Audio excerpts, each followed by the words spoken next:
மாசி மகத்தை ஒட்டி கடலூரில் உள்ள கடற்கரையில் முன்னோருக்கு திதி கொடுக்க பொதுமக்கள் நன்னீராடினர். வெள்ளி கடற்கரையில் உற்சவர்கள் சிறப்பு அலங்கார ஊர்வலமாக கொண்டுவரப்பட உள்ளதால் கூட்டம் மேலும் அதிகரித்தது. இதேபோல் விருத்தாச்சலம் மணிமுத்தாறிலும் பொதுமக்கள் முன்னோருக்கு தர்ப்பணம் கொடுத்தனர். முன்னதாக பஞ்சமூர்த்திகளுக்கு பால், தயிர், இளநீர், பன்னீர், தேன் உள்ளிட்டவை கொண்டு அபிஷேகம் செய்யப்பட்டது. அதைத் தொடர்ந்து பஞ்சமூர்த்திகள் சிறப்பு அலங்காரத்தில் அருள் பாலித்தனர்.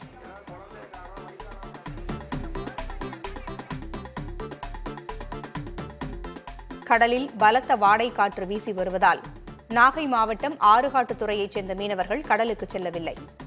கடலோர மாவட்டங்களில் விட்டுவிட்டு பெய்து வரும் மழை காரணமாக கடற்பகுதியில் பலத்த வாடை காற்று வீசுகிறது. இதனால் கடலுக்கு செல்லாத மீனவர்கள் தங்களது படகுகளை பாதுகாப்பாக கரையில் நிறுத்தி வைத்துள்ளனர்.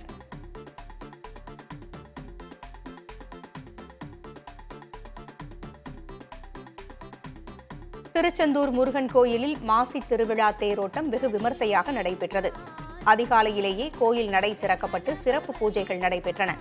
இதையடுத்து குமரவிடங்க பெருமான் பெரிய தேரில் வள்ளி தெய்வானை அம்பாளோடு எழுந்தருளினார். 4 ரத வீதிகள் வழியாக வலம் வந்த தேரை ஆயிரக்கணக்கான பக்தர்கள் வடம் பிடித்து இழுத்து வழிபட்டனர். அரோகரா முழக்கத்துடன் மக்கள் வெள்ளத்திற்கிடையே தேர் வலம் வந்தது.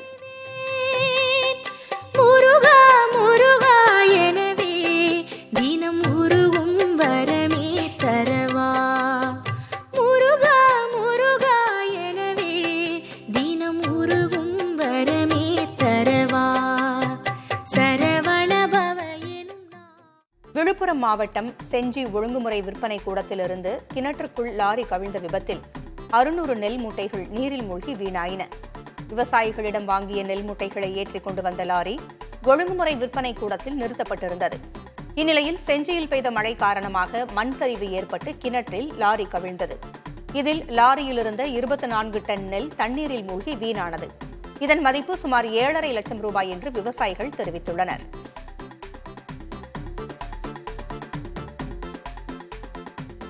தருமபுரியில் அரசு பள்ளியின் ஆட்சியர் ஆய்வின் போது உணவு தயாரிக்கும் இடம் சுகாதாரமாக இல்லாததால் 10,000 ரூபாய் அபராதம் விதிக்கப்பட்டது.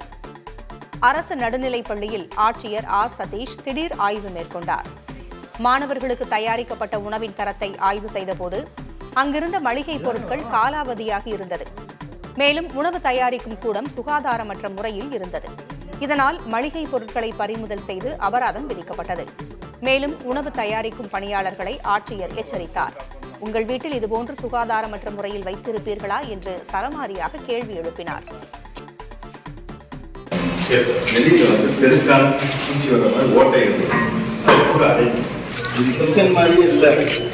இதெல்லாம் சுத்தம் பண்ணுங்க, பழசெல்லாம் எடுங்க, மேலோட குப்பை எடுங்க. குழந்தைங்களுக்கும் போயிட்டு இருக்குங்க.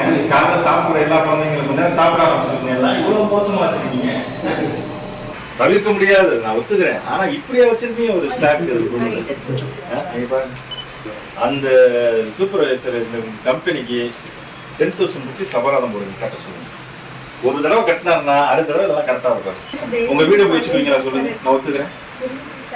அப்ப நீங்க இங்கேருந்து இத்தனை குழந்தைங்களுக்கு போகுது, இவ்வளவு லட்சக்கணக்கில் போட்டு நம்ம கட்டி கொடுத்துருக்கோம். இவ்வளவு மோசமா வச்சிருந்தீங்கன்னா என்ன அர்த்தம்? ஃபைன் கொடுப்போம். ஃபைன் போட்டு எனக்கு அனுப்பிச்சு ஒரு தடவை ஃபைன் கட்டினாங்கன்னா அடுத்த தடவை பண்ண மாட்டாங்க.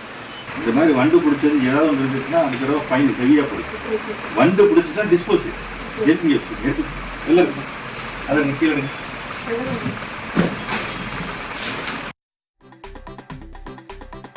நெல்லையில் பெய்த மழை காரணமாக அணைகளுக்கு நீர்வரத்து அதிகரித்து வருகிறது. சேர்வலாறு அணையின் நீர்பிடிப்பு பகுதிகளில் பெய்த மழையால் நீர்மட்டம் ஒரே நாளில் 2 அடி உயர்ந்துள்ளது. இதேபோல மணிமுத்தாறு மற்றும் பாபநாசம் அணைக்கு நீர்வரத்து தொடர்ந்து அதிகரித்து வருகிறது. மழை காரணமாக பாபநாசம் அகஸ்தியர் அருவி மற்றும் மணிமுத்தாறு அருவியில் சுற்றுலா பயணிகள் குளிக்க வனத்துறை தடை விதித்துள்ளது. தொடர் மழை காரணமாக நெற்பயிர் அடியோடு சாய்ந்து கிடக்கும் நிலையில் மழை நீடித்து வருவதால் அறுவடை செய்ய முடியாமல் விவசாயிகள் தவித்து வருகின்றனர். மலைப்பாதையில் மண் சரிவு ஏற்பட்டதால் மேட்டுப்பாளையம் உதகை இடையேயான மலை ரயில் சேவை ரத்து செய்யப்பட்டுள்ளது. கனமழை காரணமாக ஹில்க்ரோவ் ரயில் நிலையத்திற்கு அருகே மலை ரயில் பாதையில் ராட்சதப்பாறை உருண்டு விழுந்து தண்டவாளம் சேதமானது. இதனால் மேட்டுப்பாளையத்திலிருந்து புறப்பட்ட மலை ரயில் கல்லாறு ரயில் நிலையத்திற்கு அருகிலேயே நிறுத்தப்பட்டது. இதன் பின்னர் மீண்டும் மேட்டுப்பாளையம் ரயில் நிலையத்திற்கே திரும்பி வந்தது. இதனால் முன்பதிவு செய்து ஆர்வத்துடன் மலை ரயிலில் பயணிக்க புறப்பட்ட சுற்றுலா பயணிகள் ஏமாற்றமடைந்தனர். தண்டவாளத்தை சீரமைக்கும் பணியில் ரயில்வே ஊழியர்கள் ஈடுபட்டுள்ளனர்.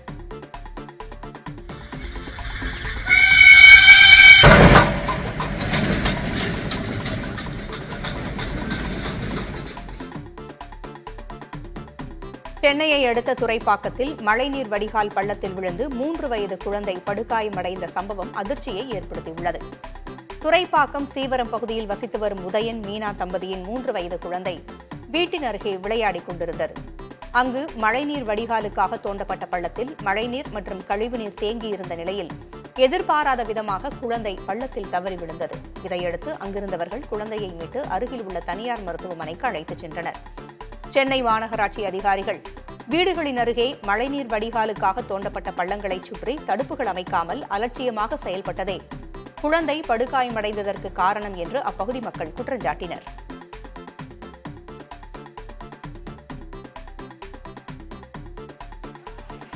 மதுரை மாவட்டம் மேலூரில் உள்ள கோயில் திருவிழாவை ஒட்டி இரட்டை மாட்டு வண்டி பந்தயம் உற்சாகமாக நடைபெற்றது. இரு பிரிவுகளாக நடைபெற்ற போட்டியில் 32 ஜோடி மாட்டு வண்டிகள் பங்கேற்றன. மாடுகள் பந்தய தூரத்தை நோக்கி சீறி பாய்ந்து சென்றதை ஏராளமானோர் கண்டு ரசித்தனர்.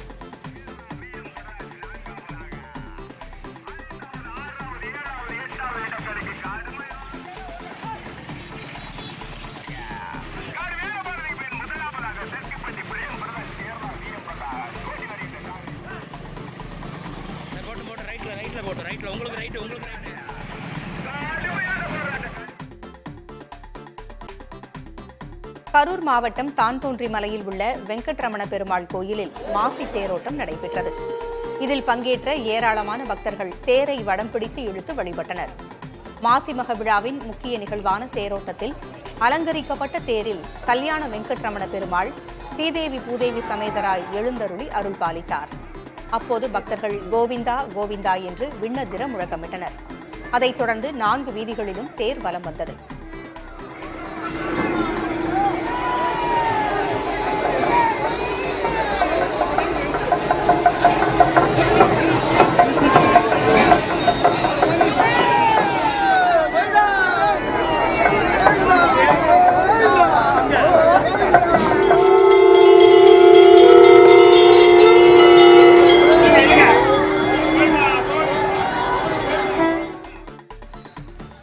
தமிழகத்தின் பல்வேறு பகுதிகளில் 2வது நாளாக கனமழை பெய்தது.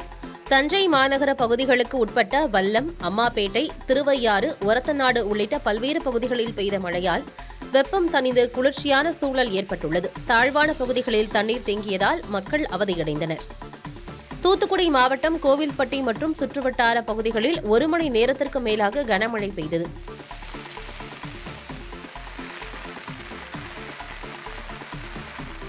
கன்னியாகுமரியில் விட்டுவிட்டு பெய்து வரும் மழை காரணமாக ரப்பர் மரங்களிலிருந்து பால் வடிக்கும் தொழில் முடங்கியதால் தொழிலாளர்கள் பாதிக்கப்பட்டுள்ளனர். மேலும் மழை காரணமாக தேன் உற்பத்தி குறைந்ததால் விவசாயிகள் கவலையடைந்துள்ளனர். இதேபோன்று புதுக்கோட்டை உள்ளிட்ட காவிரி படுகையில் விட்டுவிட்டு மழை பெய்து வருகிறது.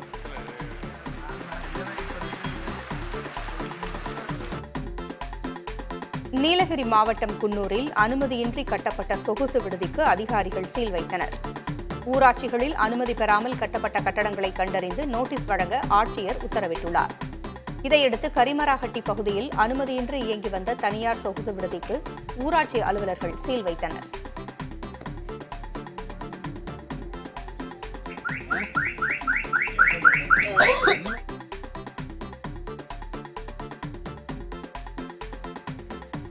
தொடர் மழை காரணமாக சென்னையின் குடிநீர் ஆதாரமாக உள்ள ஏரிகளுக்கு நீர்வரத்து அதிகரித்து வருகிறது. திருவள்ளூர் மாவட்டத்தின் பல்வேறு பகுதிகளில் பரவலாக மழை பொழிந்தது. இதனால் புழல் மற்றும் செம்பரம்பாக்கம் ஏரிகளுக்கு நீர்வரத்து சற்று அதிகரிக்க தொடங்கியுள்ளது. புழல் ஏரிக்கு நீர்வரத்து இல்லாதிருந்த நிலையில் தற்போது 126 கன அடி நீர் வந்து கொண்டிருக்கிறது. இதேபோல செம்பரம்பாக்கம் ஏரிக்கு நீர்வரத்து 100 கன அடியாக உள்ளது.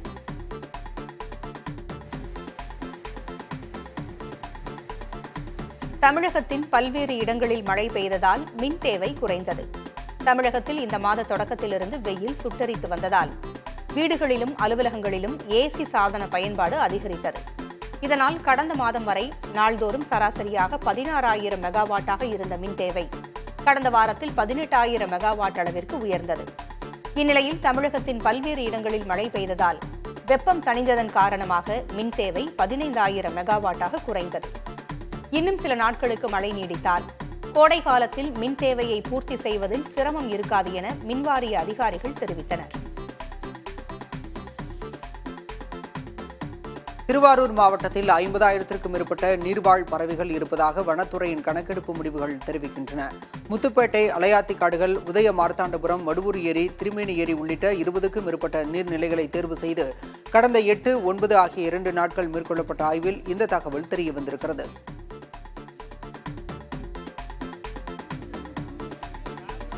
போடிநாயக்கனூர் அருகே பலத்த காற்றுடன் பெய்த கனமழையால் பேனர் சரிந்து சாலையில் விழுந்தது.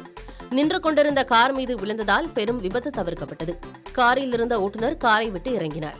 காவல்துறையினர் மழையில் நனைந்தபடி பேனரை அகற்றினர். பேனர்கள் உரிய வழிகாட்டுதல்கள் படி முறையாக வைக்க வேண்டும் என அந்த பகுதி மக்கள் கோரிக்கை விடுத்துள்ளனர். திருவள்ளூர் மாவட்டம் திருப்பாச்சூரில் முதல்வர் பங்கேற்கும் திமுக பொதுக்கூட்டத்திற்காக வைக்கப்பட்ட பேனர் சரிந்து விழுந்தது. இதில் மாணவ மாணவியருடன் நின்று கொண்டிருந்த ஆட்டோ மீது விழுந்தது. நல்வாய்ப்பாக இந்த விபத்தில் யாருக்கும் காயம் ஏற்படவில்லை. சிவகங்கை மாவட்டம் மானாமதுரையில் ஒழுங்கீனமாக நடந்து கொண்டதாக அரசு பள்ளி ஆசிரியர்கள் 2 பேர் பணியிடை நீக்கம் செய்யப்பட்டுள்ளனர்.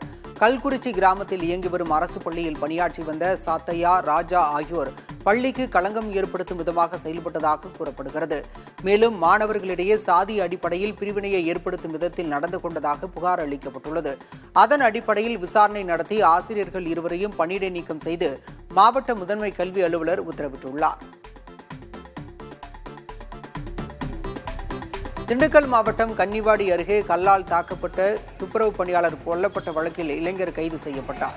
பண்ணைப்பட்டியைச் சேர்ந்த 50 வயதான மிருகவேல் மதுபோதையில் தகராறில் ஈடுபட்டதால் அதே பகுதியைச் சேர்ந்த சசிகுமார் அவரை சிமெண்ட் கல்லை எடுத்து தாக்கியதாக கூறப்படுகிறது. படுகாயங்களுடன் அனுமதிக்கப்பட்ட முருகவேல் சிகிச்சை பலனின்றி உயிரிழந்தார். விசாரணை நடத்திய காவல்துறையினர் இளைஞர் சசிகுமாரை கைது செய்தனர்.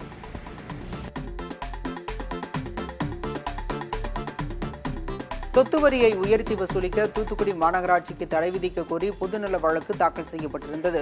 இந்நிலையில் சொத்து வரியின் உயர்த்தப்பட்ட தொகைக்கு மதுரை அமர்வு இடைக்கால தடை விதித்தது. மேலும் வழக்கு தொடர்பாக தூத்துக்குடி மாநகராட்சி ஆணையர் பதிலளிக்கவும் உத்தரவிடப்பட்டுள்ளது.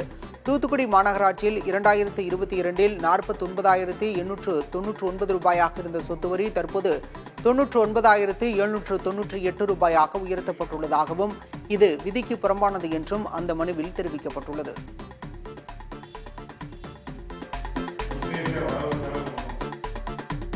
சிவகங்கை மாவட்டம் திருப்பத்தூரில் சமூக நலன் மற்றும் மகளிர் உரிமைத்துறை சார்பில் சமுதாய வளைகாப்பு விழா நடைபெற்றது. கூட்டுறவுத்துறை அமைச்சரும் திருப்பத்தூர் தொகுதி சட்டமன்ற உறுப்பினருமான பெரிய கருப்பன் 210 கர்ப்பிணிகளுக்கு அரசு சார்பில் சீர்வரிசை பொருட்களை வழங்கினார். இதேபோல கரூர் மாவட்டம் குளித்தலை காவிரி நகரில் 100க்கும் மேற்பட்ட கர்ப்பிணிகளுக்கு சமுதாய வளைகாப்பு விழா நடைபெற்றது.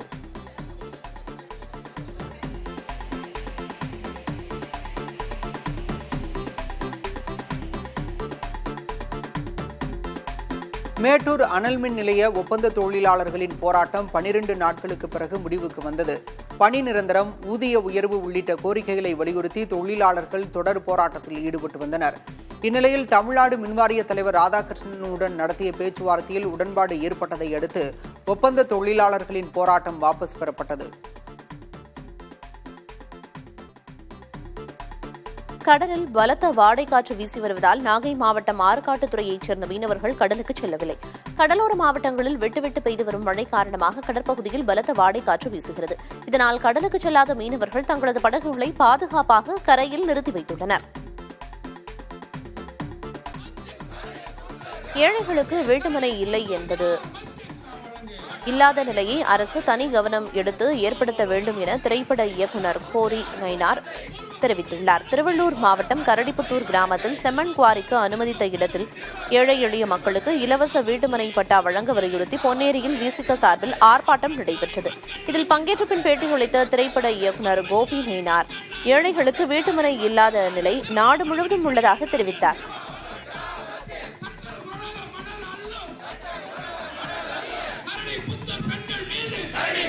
பெண்கள் மீது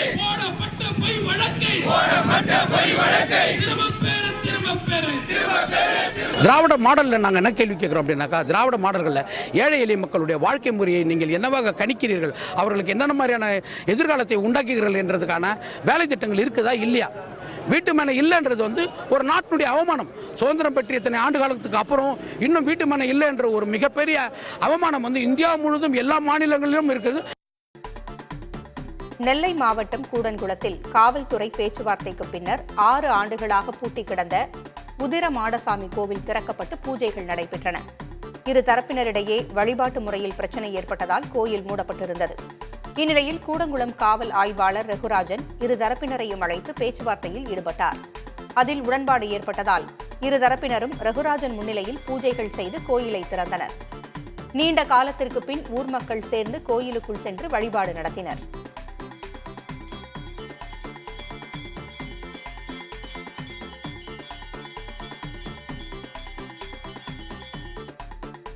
வேலூர் மாவட்டம் குடியாத்தம் பகுதியில் அனுமதியின்றி மாட்டு வண்டி மூலம் மணல் கடத்திய நபர் உயிரிழந்த நிலையில் மீட்கப்பட்ட சம்பவம் அதிர்ச்சியை ஏற்படுத்தியுள்ளது. அணங்காநல்லூர் பாலாற்று பகுதியில் சிலம்பரசன் என்பவர் அனுமதியின்றி மாட்டு வண்டி மூலம் மணல் கடத்தியதாக கூறப்படுகிறது. அவரது சடலத்தை மீட்ட காவல்துறையினர் மாட்டு வண்டியிலிருந்து தவறி விழுந்து உயிரிழந்தாரா என்ற கோணத்தில் விசாரித்து வருகின்றனர். இதற்கிடையே அணங்காநல்லூர் பகுதியில் மணல் கடத்தல் அதிகரித்து வருவதாக அப்பகுதி மக்கள் குற்றஞ்சாட்டியுள்ளனர்.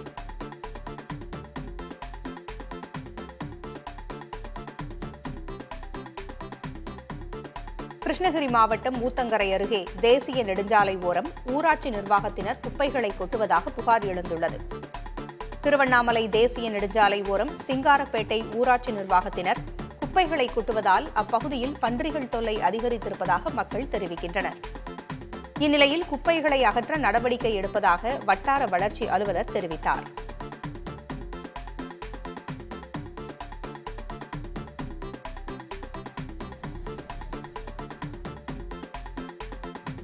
கொடைக்கானல் மலைப்பகுதிகளில் விளைவிக்கப்படும் பீன்ஸ் பயிரில் மஞ்சள் நோய் தாக்குதல் 15 ஆண்டுகளுக்கு மேலாக தொடர்வதாகவும் இதனால் தங்கள் வாழ்வாதாரம் பாதிக்கப்படுவதாகவும் விவசாயிகள் கவலை தெரிவித்துள்ளனர். அரசு தலையிட்டு இந்த பிரச்சினைக்கு உடனடி தீர்வு வழங்க வேண்டும் என்று விவசாயிகள் கோரிக்கை வைத்துள்ளனர்.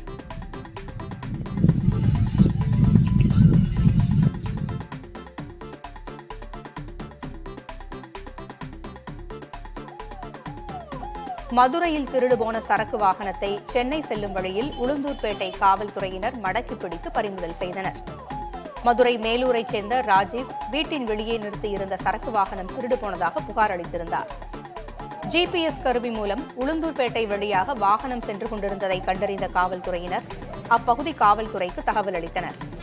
இதையடுத்து வாகன தணிக்கையின் போது சரக்கு வாகனம் பிடிபட்டது.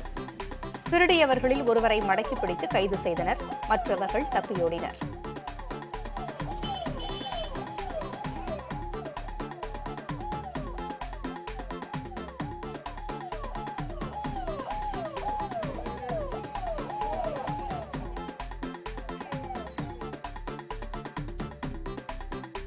கோவை மாவட்டம் பொள்ளாச்சியில் போதை ஊசிகள் பயன்படுத்திய 7 பேரை காவல்துறையினர் கைது செய்தனர்.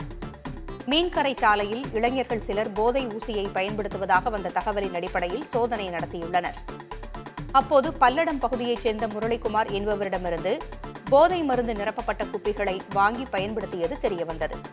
இதையடுத்து 7 பேரும் கைது செய்யப்பட்டு சிறையில் அடைக்கப்பட்டனர்.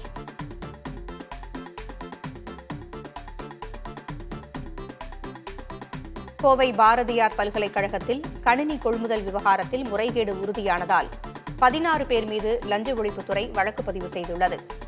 இப்பட்டியலில் முன்னாள் துணைவேந்தர் கணபதி, முன்னாள் பதிவாளர்கள் மோகன், வனிதா, முன்னாள் சிண்டிகேட் உறுப்பினர் சரவணசெல்வன் உள்ளிட்டோர் இடம்பெற்றுள்ளனர். இந்த விவகாரத்தில் பல்கலைக்கழகத்துடன் தொடர்புடையவர்கள் மீது நடவடிக்கை எடுப்பது குறித்து சிண்டிகேட் முடிவு செய்ய வேண்டும் என பல்கலைக்கழக பொறுப்பு பதிவாளர் ரூபா தெரிவித்துள்ளார். முன்னதாக கணினி கொள்முதல் செய்ய மொத்தமாக டெண்டர் விடாமல் பல்வேறு கட்டங்களாக கொள்முதல் செய்ததில் முறைகேடு நடந்ததாக புகார் எழுந்த நிலையில் நடவடிக்கை எடுக்கப்பட்டுள்ளது.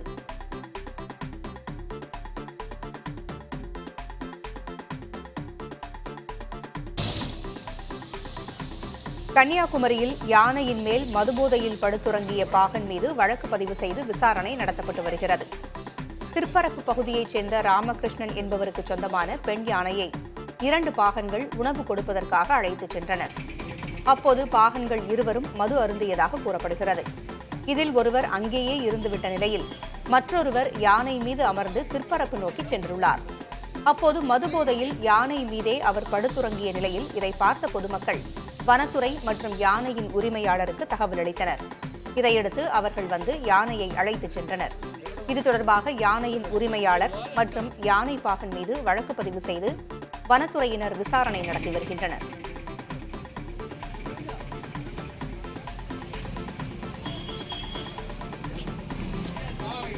என்ன